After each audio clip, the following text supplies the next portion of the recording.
je suis Wilhelmine Amélie de Brunswick-Lunebourg, impératrice du Saint-Empire, reine de Germanie et archiduchesse d'Autriche. Depuis le décès de mon époux bien-aimé, l'empereur Joseph Ier, en 1711, mon destin a été marqué par des épreuves et des sacrifices.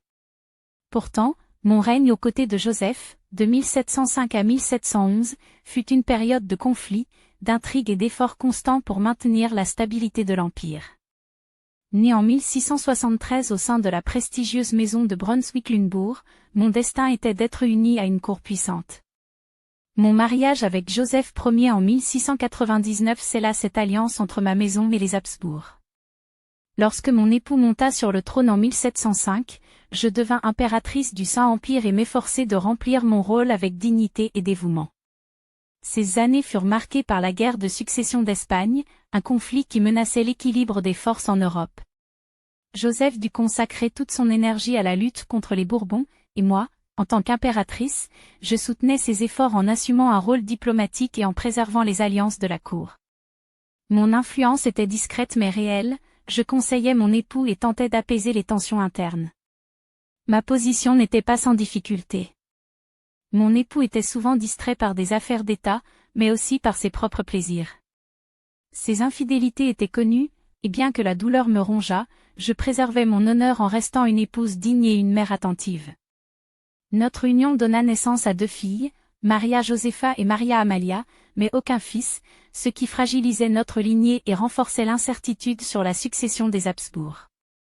En 1711, le destin me frappa avec une brutalité implacable. Mon époux succomba à la variole, me laissant veuve à seulement 38 ans. La douleur de sa perte fut immense, mais la réalité politique me rappela à mes responsabilités. Mon beau-père, l'empereur Léopold Ier, avait édicté la « pacte de famille Habsbourg » qui accordait la préférence à mon beau-frère Charles pour la succession impériale. Ainsi, à la mort de Joseph, c'est Charles VI qui monta sur le trône, et je fus reléguée à un rôle secondaire, réduite à la position de veuve impériale.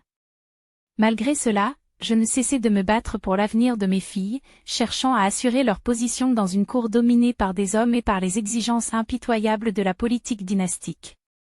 J'obtins pour Maria Josepha un mariage prestigieux avec l'électeur de Saxe, qui devait lui ouvrir un jour les portes du trône polonais. Aujourd'hui, en repensant à ces années, je sais que mon rôle ne fut pas vain.